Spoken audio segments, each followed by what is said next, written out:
The guests scream echoes off the ancient stone and thunderous waterfall, slicing through the air like a razor in the night. You stare out through the cracked French-style windows of the Hotel Del Salto, perched on the edge of the towering Tequendama Falls, 132 meters above the roaring drop. A figure walks slowly and deliberately toward the railing. You can see the great descent beneath them, the mist rising like a grave sigh. They turn, look you in the eye, then lean forward. The world drops away.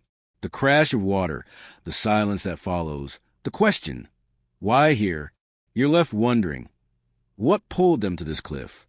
And what other secrets lie hidden in the shadow of the so-called Hotel de Leap? And perhaps, what happens next? Will you stay to find out? The spectacular view and the first whisper. In the early 1920s, Colombia's high-Andean world buzzed with ambition, elegance, and an almost magical sense of future promise. High above the capital of Bogotá, in the municipality of Socha, at the edge of the gorge carved by the Bogotá River, a grand building began to take shape, designed by architect Carlos Arturo Tapias. Construction commenced in 1923 of what was then a lavish mansion, built with French architectural flair and positioned for maximum drama. Jason Roberts +2, Wikipedia +2. The location alone seemed ripped from a dream, a broad terrace, panoramic windows, and directly beyond them the Tequendama Falls. Its name drawn from the ancient Chibcha language of the indigenous Muisca people, meaning roughly he who precipitated downward. Wikipedia +2, all that's interesting +2, at 132 meters tall. This waterfall was both breathtaking and a bit menacing. Wikipedia +1. In 1928, the mansion opened its doors as a Hotel Del Salto to wealthy travelers, dignitaries, and anyone craving that cliff-edge spectacle. All that's interesting +1 guests dine on terraces with that vertigo-inducing drop just beyond the glass. One imagines cocktails at golden hour, laughter drifting over the ledge, and the falls thunder a constant background track. But even early on, something darker was whispering in the air.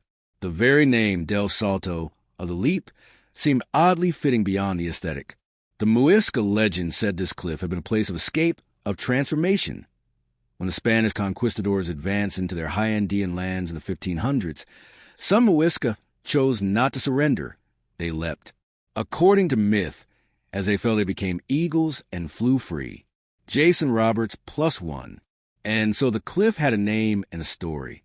A place where awe and fear danced together. Guests unclipped ties, poured drinks, gazed at the mist. And beneath the fun and the view, the whisper, this place has a past. One evening, a young guest, a writer from Bogotá, stood on a balcony overlooking the falls. He felt the wind, the power of the drop beneath him, and in the corner of his vision, he thought he saw movement. A figure in dark clothing, ghostly pale, standing at the very edge of the rail. He blinked. The figure disappeared. He heard a soft cry. The wind died for a moment. Then the waterfall roared again. No one believed him when he spoke of shadows. But that moment planted a seed. The high point, views, elegance, the promise of escape, gave way to the low whisper that maybe there was something deeper here, something unsettled. And as the night deepened over the Hotel Del Salto, the building seemed to breathe. Then came the real event. A guest went missing. In the morning, a letter was found on the dining table. On the cliff below, only ripples in the water. The legacy of the leap had struck again. You close your eyes and wonder, what drives someone to step off that cliff? What unseen force pulls at them? From elegance to obsession and the growing darkness. Following its glamorous debut in 1928, the Hotel Del Salto enjoyed its golden years. The elite visited. The views were unrivaled, and for a time the promise of sophistication at the edge of nature's might seemed unstoppable. But beneath that veneer, the cliff's dark narrative threaded its way through guests' lives. As the 1930s advanced, stories began to emerge. Lonely travelers, broken-hearted women, men haunted by unforgiven pasts. Some came for view, some came for the end. The hotel's location, in some minds, became a magnet for those who feared the world more than the fall. Researchers and journalists later found references to suicides at the cliff and balcony edges of the hotel, though exact records are sparse. At the same time, the myth of the Muisca leaps hovered like a ghost overhead. They jumped to escape slavery. Maybe we can jump to escape pain. Some must have thought. The waterfall had a sacred past. The building stared at it, shadowed by it. By the 1950s, it was clear the hotel was carrying more than just guests. In 1950, plans emerged to turn the hotel into an 18-floor grand structure, an ambitious expansion overlooking the falls. But the plan never finished. Next to the cliff, the hotel's foundation and infrastructure began to feel the strain of nature and neglect. In the evenings, guests reported odd happenings. Whispered voices in the hallways, doors opening and closing on their own, the scent of decay. One guest claimed, "I heard footsteps on the terrace above me, but no one was there." Locals spoke of seeing pale figures at windows, of hearing cries when the fog rolled in heavy. Meanwhile, the waterfall's roar seemed to change. The Bogota River, feeding the falls, became heavily polluted as Bogota's suburbs expanded and industrial waste poured into its waters. The once pristine plunge of water now carried a stench, a gloom. One stormy night in the early 1970s, during heavy rains, the road to the hotel collapsed in a mudslide. A bus filled with tourists crashed. The driver emerged shaken, muttering about voices in the mist. Guests left faster after that. The sense of danger outside the building began matching the danger lurking inside. Yet even as the hotel's popularity waned, its dark reputation grew. A local story tells of a wealthy socialite murdered inside one of the rooms by a guest struck by voices in the dark, and that her spirit still sits in the window, waiting for justice. While verification is elusive, the story was enough to terrify staff and visitors. So the pattern emerged. High glamour, a steep cliff, then tragedy and whispers. Elegance turned into obsession. The falls drew people, sometimes for thrill, sometimes for the escape, and the hotel stood relentless, its terraces protruding toward the abyss as though daring someone to test the edge. Then one night, a housekeeper fled screaming from room 312. She claimed the sound of a woman singing in a language she didn't know. Chibcha, perhaps, rose from the balcony and floated across the waterfall. She abandoned her job. The next morning, the terrace table was covered in muddy footprints, leading to the rail. The footprints ended. The rail had fresh scratches. The cleaning staff found nothing but a broken bottle of cognac. You sit with the image, a balcony inches from the drop, a rail, muddy prints, a bottle, emptiness. What happened in that moment? What did she see? And more importantly, what will happen next? Abandonment, ghosts, and the leap's legacy. By the 1990s, the decline of the Hotel Del Salto was undeniable. The polluted Bogota River, once a powerful beauty, giving life to the falls, was now a toxic sludge. The region's tourism dried up. The staff shrank. The building crumbled. By the early 1990s, the hotel closed its doors. In the years that followed, the structure became a magnet for urban explorers, ghost hunters, and the curious. Inside, corridors echoed. Windows stared out into foggy, silent nights. Locals claimed to hear screams, sometimes from deep within the building, sometimes carried on the wind from the falls. Some pieces of the old luxury remained. The marble staircase, the terrace chairs, the once grand dining room now coated in moss and dust. The views, however, remained grand, even abandoned. The hotel looked out over the roaring Tequendama Falls gorge, mist swirling from the abyss below. But then the legend of the leap resurfaced with a chilling clarity. Reports spread that visitors, some suicidal, some daredevil, climbed over the balcony railings of the hotel and jumped into the gorge below. Whether they intended to die or sought a thrill, the result was the same. A final leap, a crash, a silence. One such incident. A young Colombian man visited the hotel late at night, climbed to the balcony of the old terrace, and jumped. His body was found downstream days later. Some say his last recorded words to a friend were, "I have to see what's beyond the edge." The railings were later removed. The story spread among locals. The hotel wasn't just haunted, it was hungry. In the dark corridors, ghost hunters recorded audio capturing low-pitched sobbing, and the word muerte, death, in Spanish faintly heard. Some captured video of flickering lights where no wires existed. Others swore they felt a whisper in their ear. Ven ven, come come.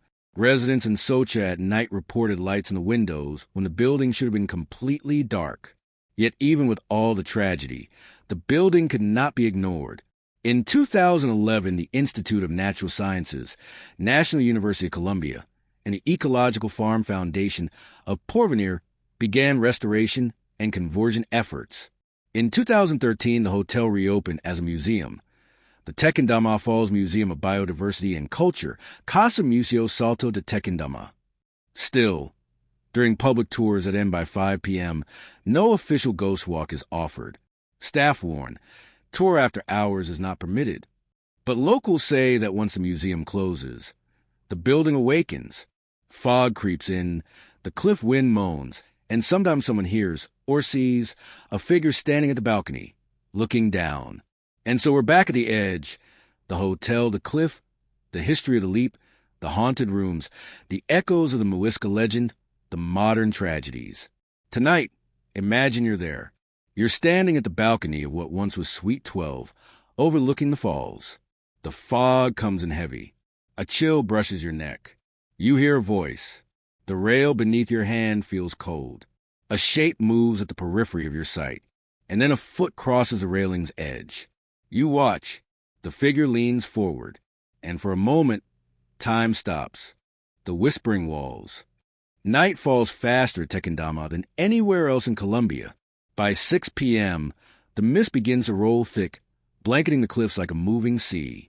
The Bogota River far below churns black and angry, its poison current glowing faintly in the moonlight. Inside the hotel, now technically a museum, the last of the visitors leave.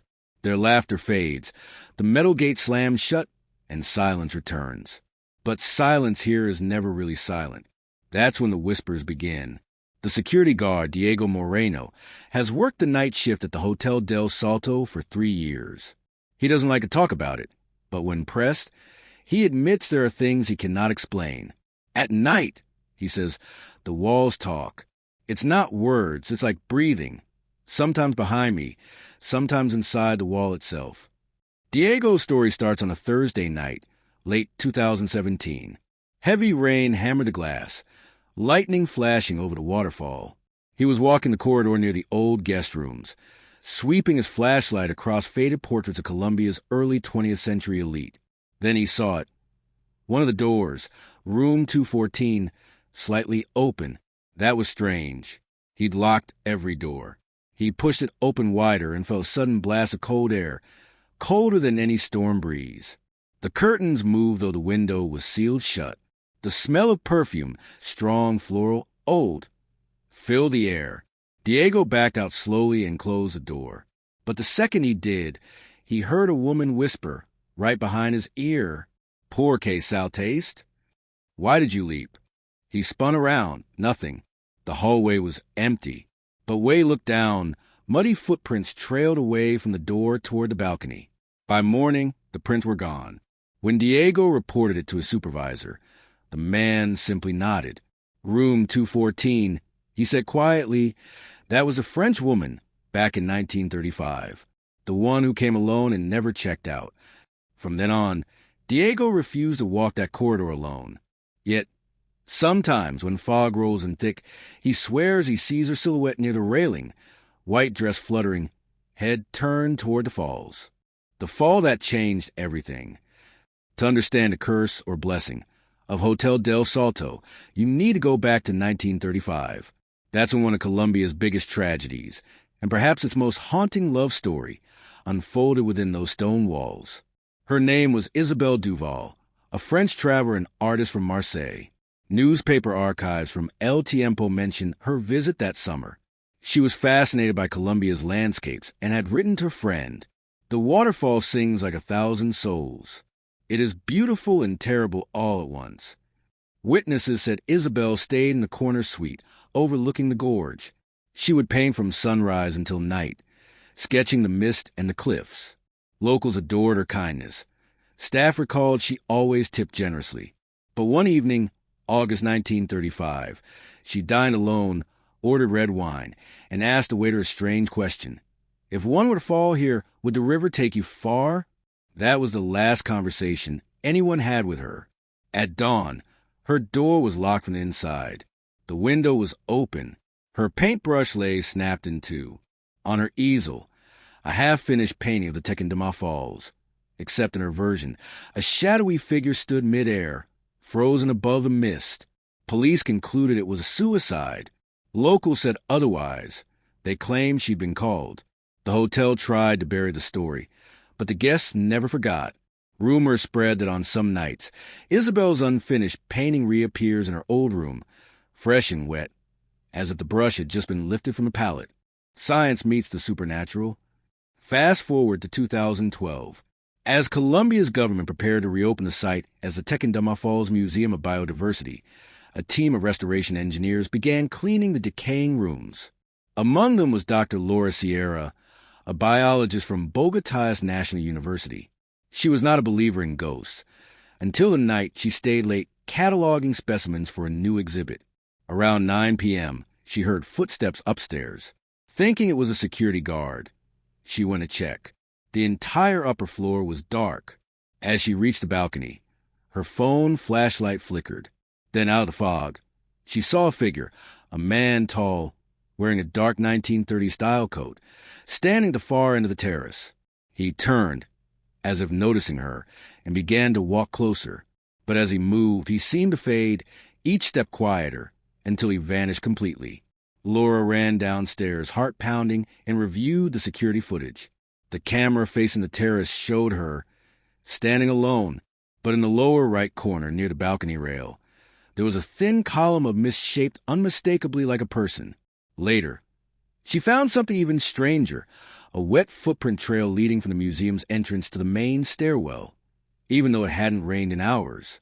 After that night, she started documenting the experiences of visitors who reported the same thing: sudden chills, whispers in Chibcha language, voices saying "Ven hermano," come, brother. Many of them claimed to feel a pull toward the balcony. Scientists blamed infrasound, low-frequency vibrations from a waterfall that can affect human perception. But even skeptics admitted that the combination of noise, fog, and legend seemed to stir something primal. And yet, for the locals, there was no debate. The spirits of those who leapt were still there, still calling. The Night of 20 Voices. In 2019, an event shook the small town of Socha.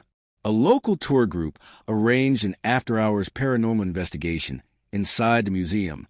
Among them were journalists, students, and 2 priests from a nearby San Antonio de Padua parish.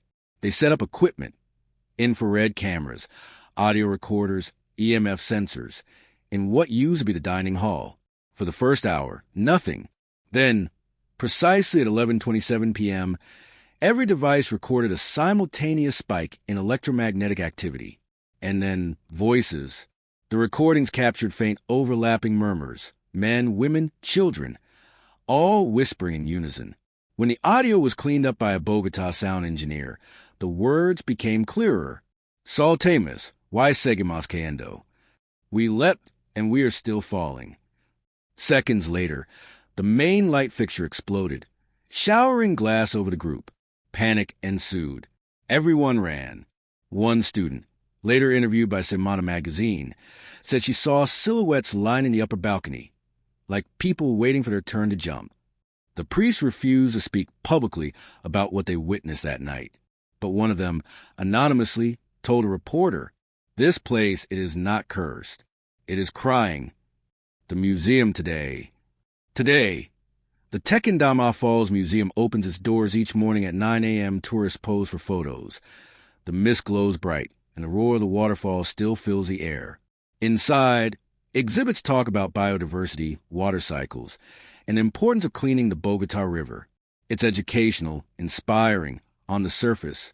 But ask the guides quietly, and they'll tell you the same thing. Don't stay after dark. Some still claim to see the outline of a woman in white through the upper floor window. Others hear whispers from beneath the floorboards when the fog gets thick. And every year, despite the museum's best efforts, someone tries to reach the balcony after closing. Locals still cross themselves when they drive past at night. Taxi drivers avoid the cliff road altogether. And deep below, the falls continue to roar. Its mist rising, carried with it every story, every leap, every whisper from those who could not resist the call of the abyss. And yet, something feels unfinished, because one record, buried deep in an old Bogota archive, suggests that the last registered guest in 1990 signed in under a false name. That guest never checked out. The Ledger of the Forgotten Guest. In 1990, the Hotel Del Salto closed its doors for what was supposed to be the final time. Staff packed up linens, crystal glasses, ledgers, and memories. Only one employee stayed behind that last week, Marcos Villanueva, the night clerk. He was 54 years old, a former soldier, quiet, with years of stories buried behind his calm eyes. Marcos kept a careful log of every guest who entered or left the building. Each name, each date written in black ink. But on June 23, 1990, something appeared that no one would explain. The entry read, Senor E. Montenegro, room 302, check-in 2245, no checkout. There was no identification, no payment, no luggage receipt. Marcos himself claimed he never saw the man come in. Yet his name appeared in the ledger in handwriting that wasn't Marcos's, but also not anyone else's from the staff. The next morning, the cleaning lady, Rosa, arrived to find room 302 open. The bed was untouched. The window was wide, mist curling inside the room. On the floor lay a single black glove and a soaked postcard. The postcard showed the Tequendama Falls, but on its back was written in faint blue ink, "The leap is not the end." Later that day, Marcos went missing. His car was still in the parking lot. His key ring still hung behind the desk. Police searched the premises but found no sign of him. 2 weeks later, his pocket watch was discovered wedged into a crevice near the cliff's edge, still ticking. After the hotel was abandoned, decades passed. Then in 2013, when the museum renovation began, workers found the original guest ledger tucked behind a collapsed shelf in the main office. The ink on most pages had faded, but the entry for E. Montenegro looked fresh, as if written the day before. Archivists sent it for analysis. The lab found traces of iron oxide, fresh rust, meaning the ink had been reactivated by moisture or something else. Today, that ledger sits locked behind glass in the museum's archive, rarely displayed. The curator, a man named Javier Gomez, admits that when it was first moved to the museum, staff began hearing footsteps upstairs at exactly 10:45 p.m., the time Montenegro supposedly checked in. Visitors sometimes report a shadow moving across the third-floor window, even though that level remains sealed off for safety. Who was Montenegro? No one ever found out. There's no record of anyone by that name checking into a hotel nearby. Some believe it was an alias from Marcos Villanueva himself, perhaps a final act before he vanished. Others whisper Montenegro wasn't a man at all, but the spirit of the waterfall, signing in one last time before reclaiming his home. Whatever the truth, the ledger remains, silent yet alive, waiting for the next name to appear. And some nights, museum staff swear a faint, wet fingerprint presses itself onto the glass case from the inside. The Investigator Who Vanished. In 2021, a Colombian-American journalist from Miami, Elena Reyes, arrived in Bogota. She was producing a documentary on haunted places of Latin America for an independent U.S. streaming platform. Elena was known for debunking myths. She'd visited cursed islands, abandoned hospitals, and even exorcism sites. She never found anything she couldn't explain, until Hotel Del Salto. Elena booked a full private tour of the museum and convinced officials to allow her and 2 cameramen to film overnight for a controlled paranormal test. The date, October 13th, 2021. At 7 p.m., she began recording. Her voice was calm, professional. We're standing inside the old Hotel Del Salto, now the Tequendama Falls Museum. Locals believe it's haunted by those who leapt from the cliffs. Tonight, we'll find out why. The first few hours were uneventful. Static shots of empty halls, mist, dripping water. Around 11 p.m., Elena decided to record alone in the top-floor corridor. Her crew stayed, downstairs monitoring equipment. Minutes later, the radio link crackled.